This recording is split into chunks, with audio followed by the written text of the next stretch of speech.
Hey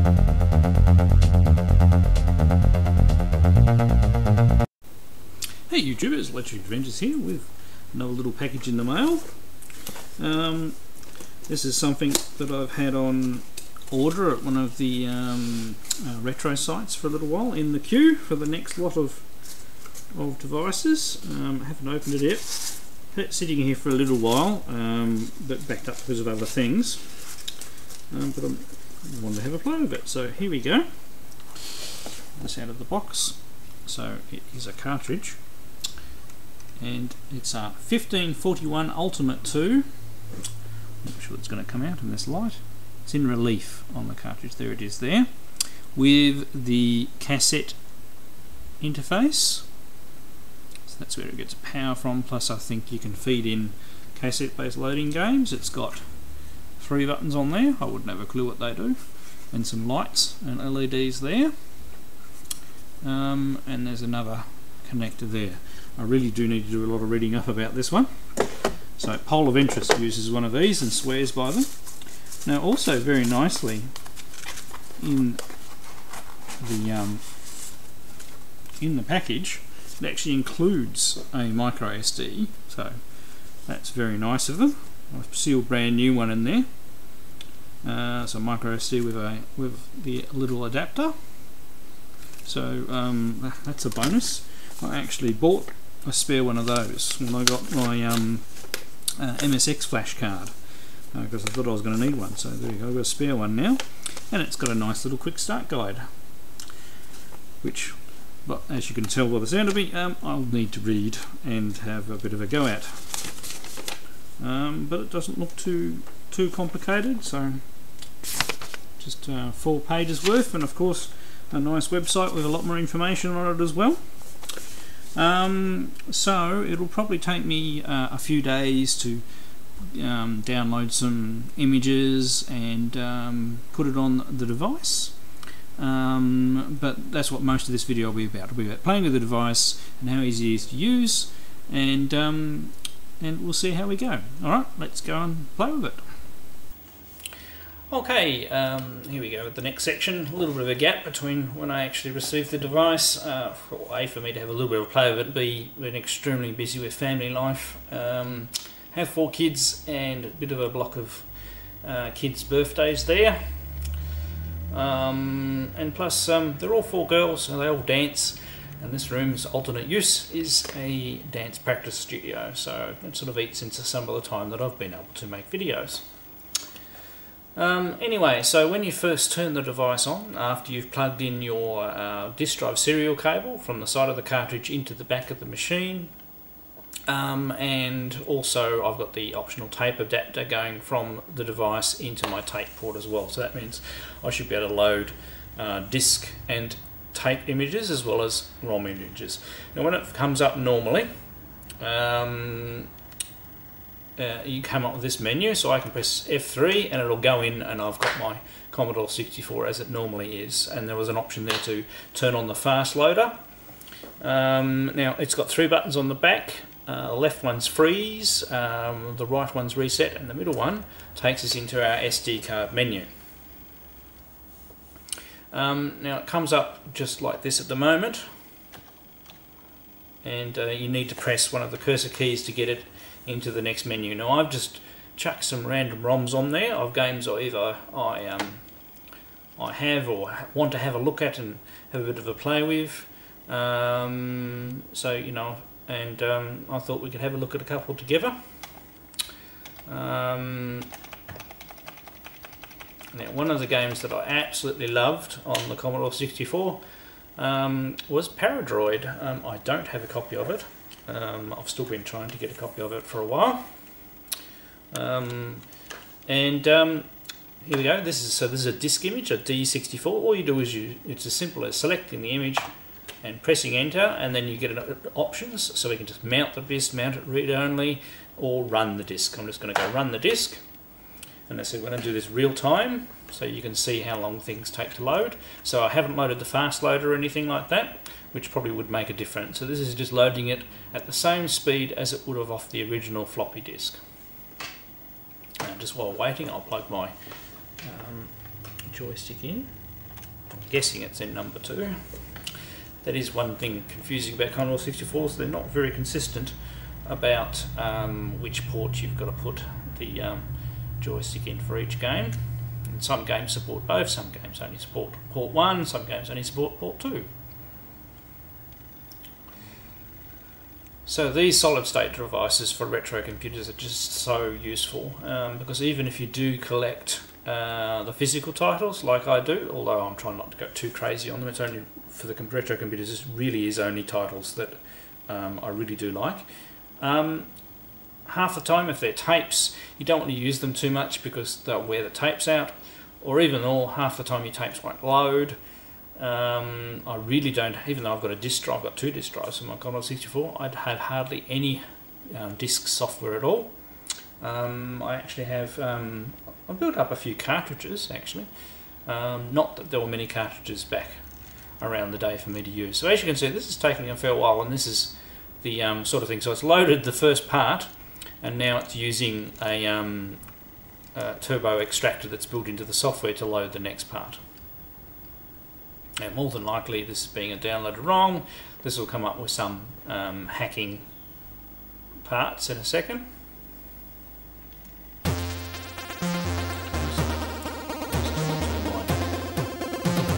So we get the people to crack this menu. Button. Just press space. So it was done in 1997, the actual hack. Do I want to speed up the game? No.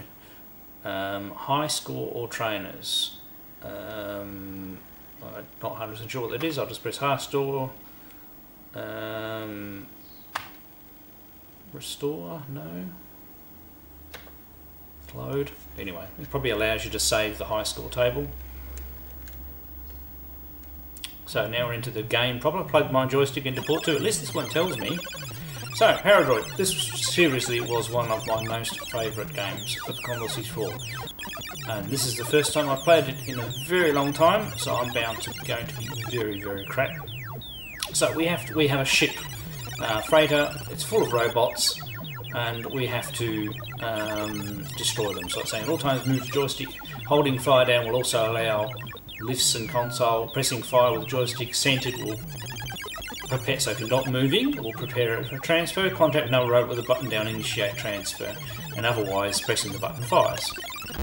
So we start out as a Control Type 1, which is a very basic droid, not very strong. Well, there we go, we've got another droid in the room. Now, it's a 296.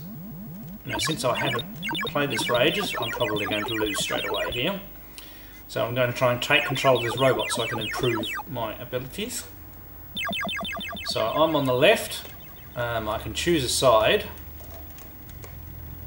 but I'll choose this side. Now we can put power into particular lines, and you've got a certain amount of time to do it. And what you've got to do is end up with more of your colours than theirs. So in this case I have, and it's best not doing your thing so straight away, otherwise when there's a 3, it's best making small incremental jumps and then you're able to do it. So it's just, I've been lucky that I've started in a room with lots of droids. I'll stick with my side here. Sorry if I lean to the side all the time, I seem to be having a few...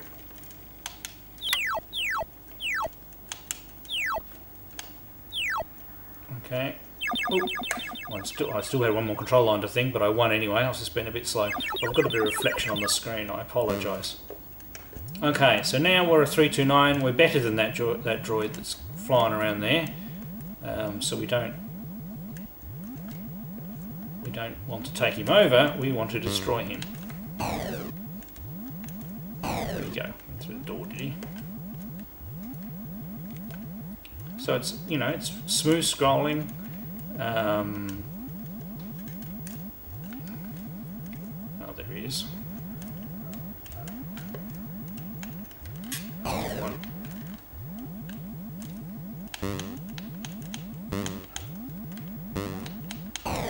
Right, killed him.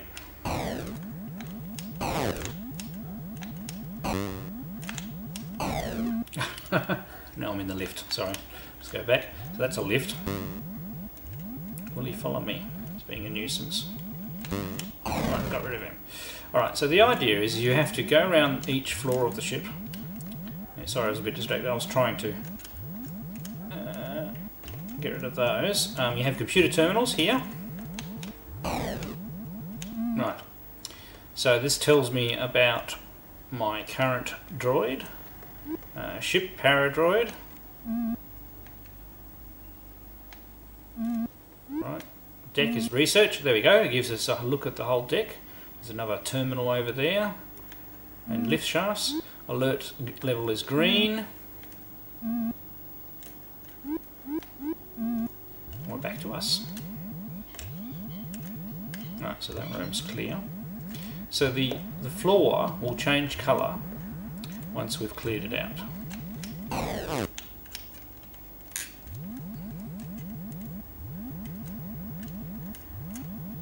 Where'd he go?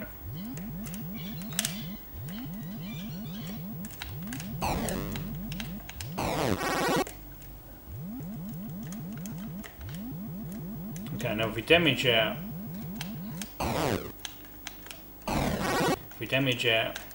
droid too much, we'll be knocked back down. There we go. So I've now cleared the level of all of the droids. So that's another computer terminal.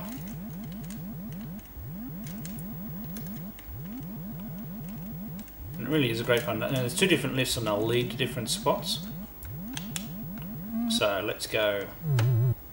So yeah, so we're in that middle shaft and we need to be in another shaft to get into that little area there. So let's go to this floor here. So these look like lesser robots. Yep, destroyed it with one shot. Got rid of two of them once there.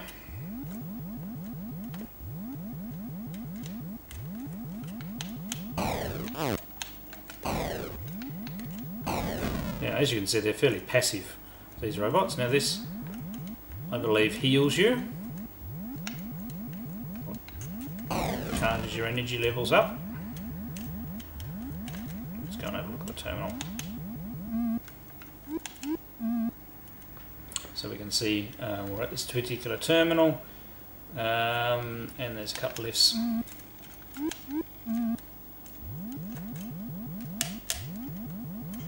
So, I used to play this game heaps and heaps back in the day.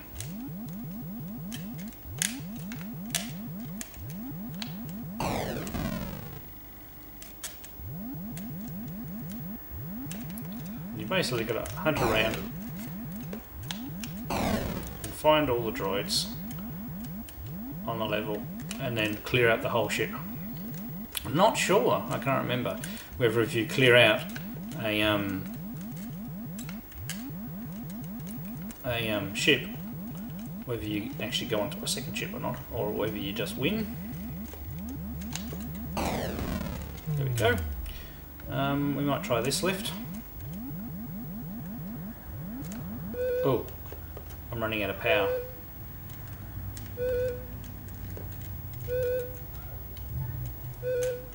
No, that doesn't recharge you. So I need to, so the robot I've got, I'm losing control of it. Right. So let's go up to a bigger one. Right, so now,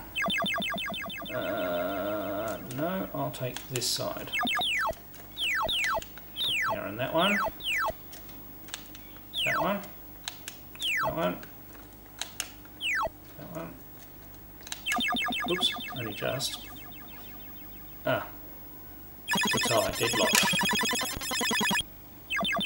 So we go again.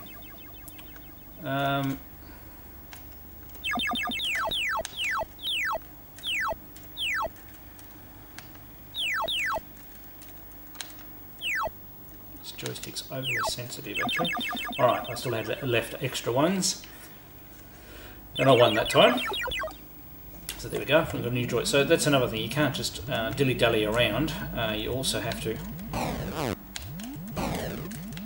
You've got a certain amount of time Pardon me. Oops. Well, that's a slightly higher. It's always good to change as often as you can and to gradually work your way up. Alright, well, I could probably play this game for ages. So, it's probably best if we moved on to something else. Or I will literally play this game for quite some time. There we go. Well, at least I've remembered, I know I've remembered how to take over the robots. So what we'll do, we'll try out the reset feature. So we're back to the menu. Come in here, and it's exactly where we left it, which is nice. Okay, well, let's try. As you can see, I've got all sorts of ones here. Oops, didn't mean to do that.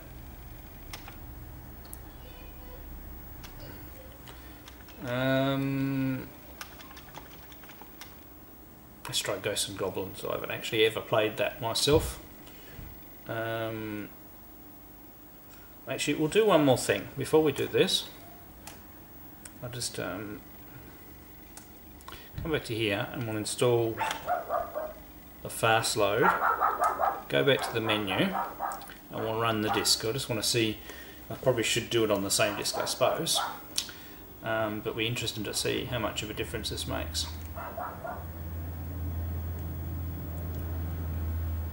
Because obviously the Commodore 64 only had a serial line for its disk drive, which made it very, very slow at transferring. So no matter how fast they made the drives, it had a lot of trouble getting the data over that one wire. Okay, so we ended up having a cut in there because dogs barked for a start. I'm not sure whether the speed loader made any difference. And then we got visitors, so it's actually much later in the day again. So, alright, so that's from the Cracking Crew, a bit of music there. So we get the title screen. I'm most interested to see what this version's like. Right, doesn't tell us whether or not we have to press a button there. Play high score or trainer game. No. High score. High score. Do you want to reset the high scores? No. Most of these crack ones seem to have this thing about high scores. Okay. Not bad music. Ready to jump up. That's pretty good. So you've got to press up to jump.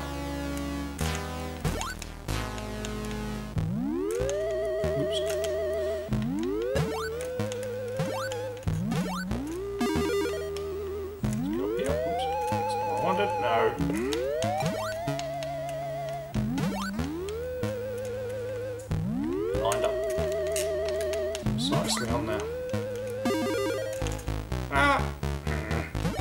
It's very difficult having to press up to jump.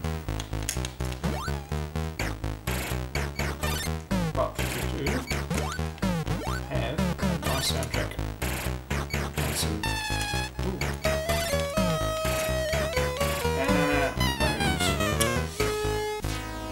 back to the start. Oh!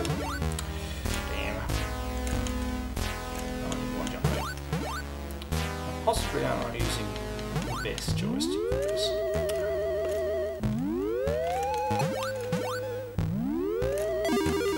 This plays nice and fast, I'm quite impressed.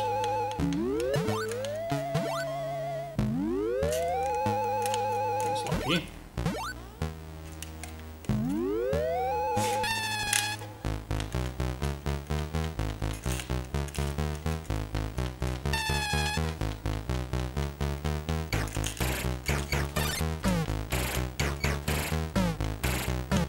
Right, yay, did it. Well, this isn't a bad version at all. Ooh, that's nice.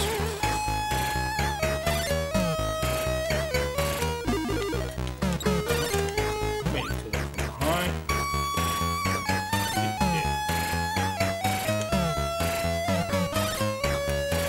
Oh, I did. Alright. Well, we'll agree, that's a very good version. Let's go and have another look at something else. One more game. So into there. Tempted to do gyrus, but I've been on a bit of a moon. Okay, what happened there? I went back. Right. So you can select with the joystick too, which is nice. Run disk. Alright, I'll cut to when it's loaded again now. Okay, that one didn't actually take that long. So remember, obviously, once again, this is the hacking crew. Patrol gives you some. So this was unlimited lives, no. Visibility, no. All these hacking crew ones. So I believe this might have been a cartridge because it was from Atari. But this is a disk image of it, so there probably is. You can actually get cartridge images as well. F1 for options, or just press button to start. Yeah, okay. So F1 to start.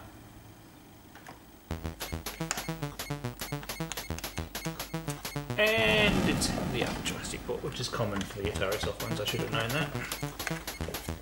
Oops.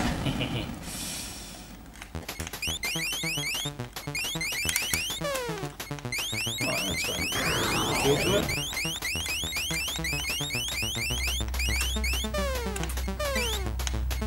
Obviously, you've got to push up the thing. Now we should get attacked by guys.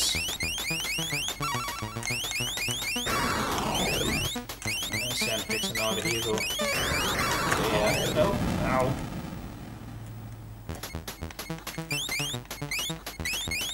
So, you know, passable attempt at moon patrol.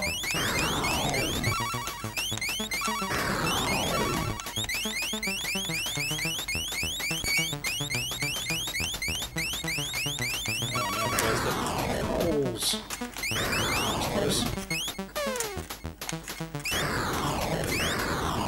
Let's see what the end of stage music's like.